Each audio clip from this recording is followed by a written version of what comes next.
You live in such a nice house, huh? Just so you know, your room is gone. The person who had moved into my home while I was away was my estranged older brother, who I hadn't seen in a while.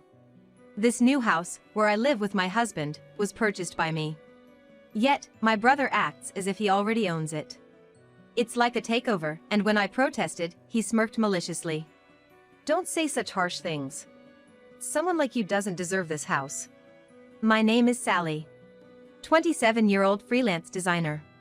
I married Bob, who is 4 years older than me, 2 years ago. We met through work, and after dating for several years, he proposed. Bob works for a major corporation. I'm a home-based designer with irregular hours, and since we're both workaholics, we don't spend much time together but maintain a moderate relationship. Our house, a stylish designer home, was acquired at a great price due to my work connections. It's a modern house incorporating our ideas, with a large garden that Bob really likes. I'd love to have a barbecue in the garden if we have kids, Bob had said with shining eyes soon after we moved in. I've often imagined a future living happily with my husband and children. But as we're both focused on our careers, it seems like we won't be thinking about children for a while. My work is on track now, and I feel very fulfilled. Part of why I chose to be a designer was to become independent as soon as possible, besides my strong aspiration. My brother Tom, who turns 33 this year, was always favored by our parents since we were kids, and they were cold to me. They pampered him for being the eldest, and he took it for granted. Tom is not only smart and good-looking, we're so proud as parents, my mother would praise, and my father would agree, saying, he's our pride and joy. Then, they would invariably add, but Sally is. Why is there such a big difference between our son and daughter? I often felt worthless when they spoke to me like that. Tom, too, looked down on me, flaunting his intelligence and good looks. Indeed, he was popular, while I was just average in appearance. I couldn't stand up to his arrogant attitude and was even treated like his errand runner at times. To escape from my family, I decided to become a designer in middle school and started studying immediately. I spent a lot of time drawing in my room, as family time was never peaceful. I loved bringing the images in my mind to life. Discovering the profession of a designer online was the turning point. As a high school student, I continued self-study while saving money from part-time jobs. Upon graduating, I left home and vowed to make a living as a freelance designer. Starting as an unknown designer was tough, but I kept accepting work and gaining experience. Gradually, as clients referred me to others, I felt my efforts paying off. Thankfully, I've grown into a renowned designer with continuous contracts from large corporations. I shared my background with Bob before we got married. He listened intently and said at the end, "You've been through a lot. It's amazing how you've worked so hard without giving up." I knew then that I could live and support each other with him forever. However, an incident drastically changed our married life. Bob made a big mistake at work, affecting the whole company. He was transferred from the headquarters to a branch, significantly reducing his income. Damn it! Why do I have to suffer like this? I was at a loss as to what to say to the angry Bob. He was furious but didn't seem remorseful. Pointing it out would only add fuel to the fire. So I gently told him, "Don't worry about the living expenses, I'll handle it."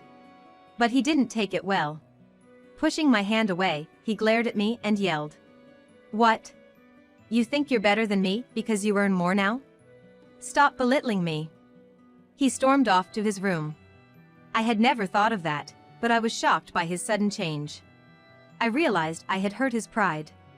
He stayed in his room and ignored me when I tried to apologize the next day. His mood didn't improve over the next few days, and the atmosphere at home became tense. We spent less time together, and our conversations dwindled. Bob started going out more for work and social events. My work was busy, and we couldn't find time to talk properly. Despite living in a beautiful designer house, our relationship cooled down. After 3 months of this, I had to leave for a 2-night business trip. Bob, having weekends off, was probably out. As he often stayed out late recently, he often didn't come home until Sunday night. But when I got home around noon, surprisingly, Bob, whom I thought was out, seemed to be at home. Moreover, there were 2 unfamiliar pairs of shoes at the entrance. One pair was men's sneakers, and the other, high heels that a young woman might wear. Wondering if Bob had a friend over, I entered and headed straight to the living room. Along the way, I heard voices chatting and laughing, so it seemed he indeed had company. But the scene that greeted me as I entered the living room, saying I'm home, was totally unexpected. There were Bob and a couple, a man and a woman, sitting across the table, enjoying a meal together. The woman was a stranger, but I recognized the man and was shocked. Tom! What are you doing here? The man at my house turned out to be my long-estranged brother, Tom. Ever since I left our family home, I had avoided any direct contact with my family. Even when my marriage to Bob was decided, I only sent a letter home and didn't have a ceremony. So I had no idea what Tom was doing now, and the fact that Bob knew him was completely unexpected. As I stood there bewildered, Bob, Tom, and the mysterious woman all looked at me with smirks. Tom was the first to speak. Bob invited me here. You live in such a nice house, huh? I couldn't believe my ears. What do you mean? I never knew you and Bob knew each other. As I stood confused, Bob began to explain with a sigh. I met Tom through work. He's an executive at a client's company. And this woman here is Michelle, Tom's fiancée, the daughter of the president of that company. After explaining his connection to Tom, Bob introduced the woman sitting next to Tom. Michelle looked about my age, but wore flashy makeup and had the same condescending smile. Then Bob continued, actually, Tom and Michelle are looking for a house to live in together. I wanted them to see our designer house, so I invited them over. About a week ago, Bob had met Tom at a client's company and discussed this. They took the opportunity of my absence to visit our designer house. What started as a mere visit turned into Michelle insisting, Tom, this house is so lovely. I want to live here, as they toured the interior.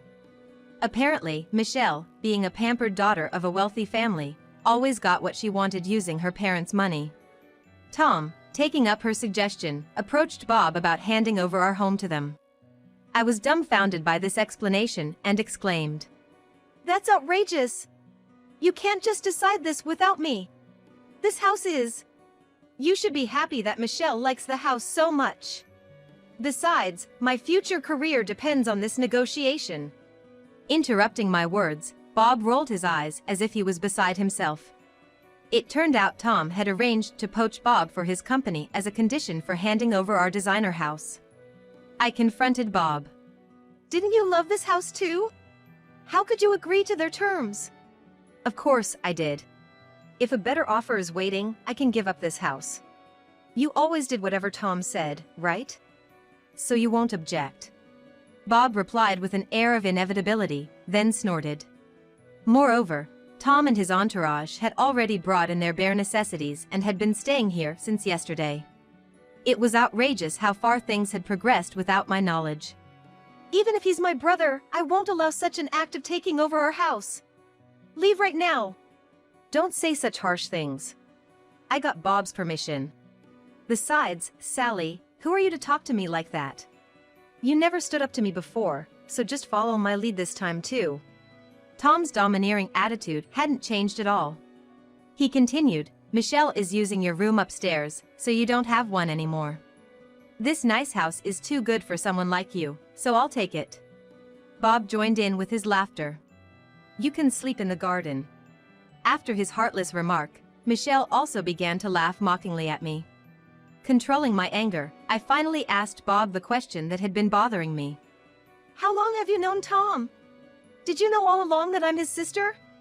Despite Bob starting to negotiate giving away our house to Tom, I believed he must have had some attachment to it. We had even talked about having children when we first moved in. I didn't want to believe he was easily swayed by Tom's words. But Bob, shrugging his shoulders in disdain, dropped a bombshell. I've known Tom since before I married you. From his casual tone, I realized the truth. Bob married me just to get in good with my brother Tom. He was secretly plotting to improve his position using his high corporate position. Realizing that he only used me, I felt like my world was crashing down. When I heard about your past before our marriage, I could barely keep from laughing. It's only natural you'd be compared to the outstanding Tom.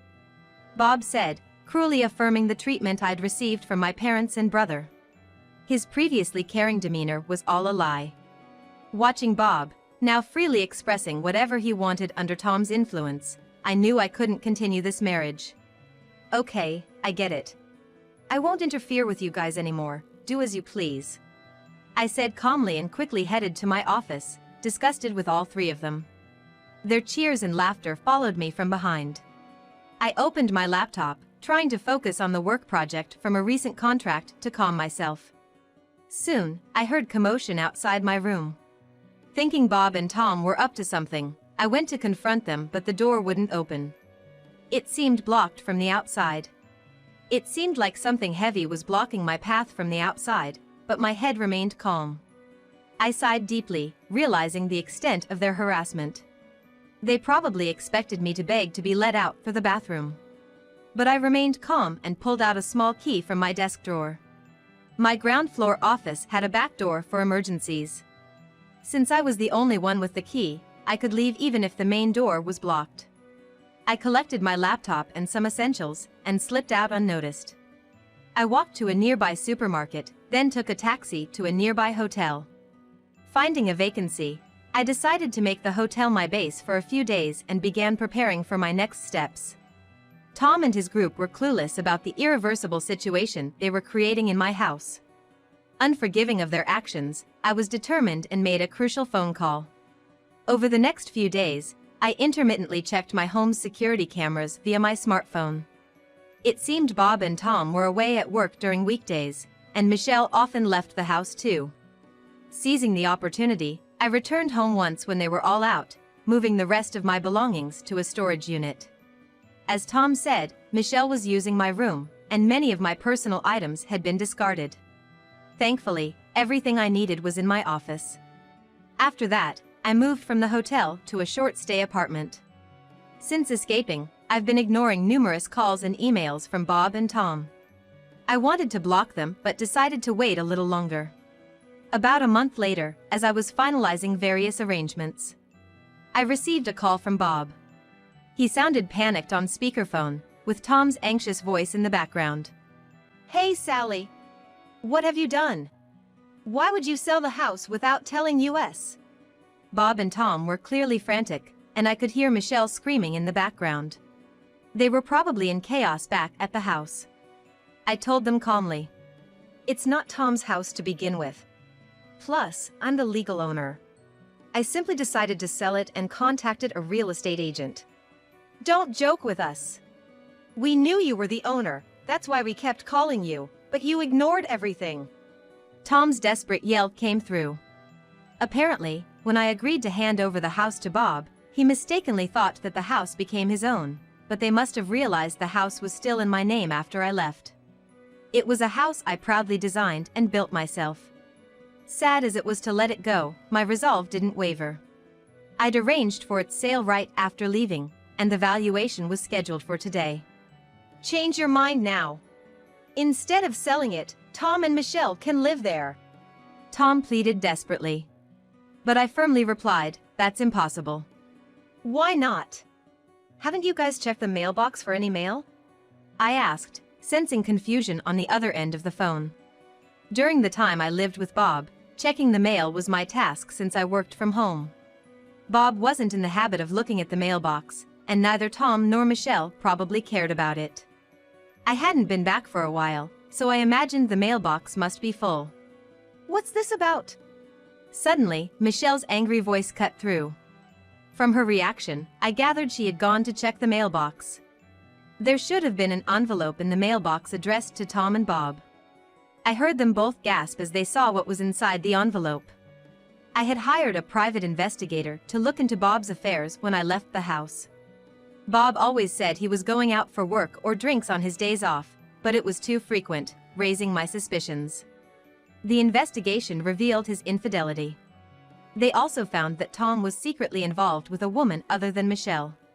The envelope I sent to the house contained photos of both Bob and Tom cozying up with young women, entering hotels. I had seen them before sending them. Michelle must be furious seeing those photos. I can't believe you cheated on me with another woman. I'll tell my dad and get you fired. Wait, Michelle, this is... Tom stammered, probably pale-faced. However, I calmly asked Michelle, who was blaming Tom as if she were the victim. Did you also find something addressed to you? She stuttered, huh?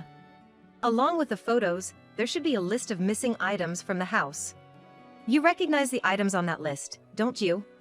I continued as Tom and Bob started murmuring, "What's that?" They had found that Michelle was stealing valuable items from the house. Many of my belongings, which I thought Michelle had discarded, had actually ended up with her. Many had already been sold. Michelle, your actions amount to grand theft. I'll be reporting this to the police, just so you're prepared, I informed her. Wait!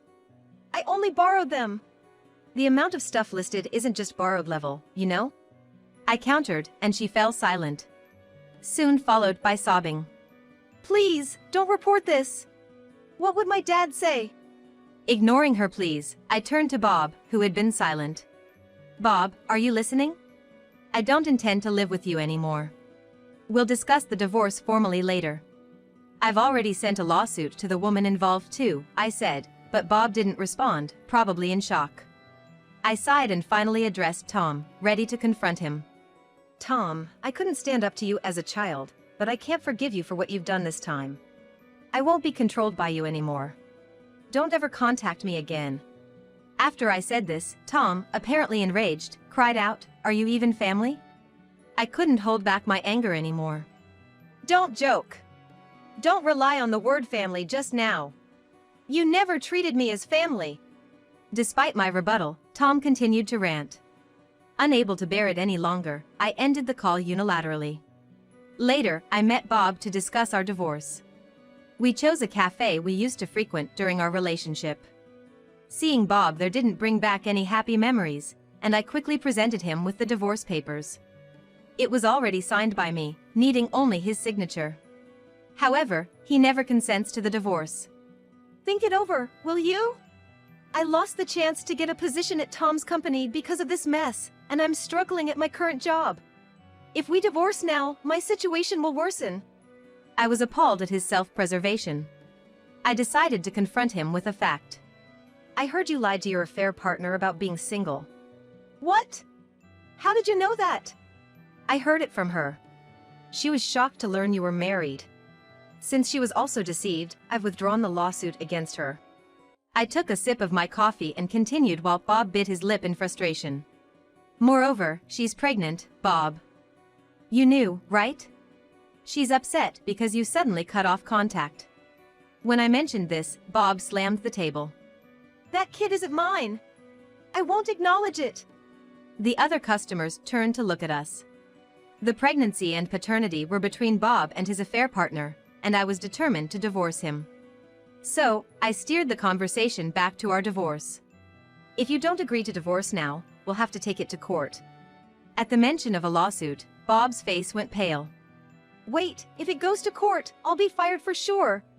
When he pleaded, I urged him to sign the divorce papers right there. Reluctantly, Bob finally consented to the divorce. I received a small alimony later. After the divorce, I had another chance to talk to Bob's affair partner. She was certain Bob was the father of her unborn child, as she had no other partners. They were still out of touch, and she was planning to raise the child as a single mother and demand child support from Bob. As for Bob, his whereabouts after the divorce remained unknown. He might have lost his job, but I had no interest in finding out. Tom, whose engagement was broken off because of the incident, lost his position at his company and was demoted. I received a call from my parents once about Tom, but I told them I would have no further dealings with him and would not return home. I will live my life without relying on a family that never cared for me. I felt relieved after saying this. It seemed better to have no ties with my family. Michelle, Tom's former fiancée, was not reported for theft due to her father's intervention. Instead, they settled out of court, and she had to pay me compensation. She was sent to her grandparents' house by her father for re-education and started working for the first time in her life to pay off her dues. As for me, now single, I decided to move away from the area where Tom and Bob lived. I decided to move away from the land where Bob and Tom lived. I went abroad to further my skills as a designer. I'm currently studying design and living with a man I met there. Our days together are happier than when I was in the States, and we're considering marriage.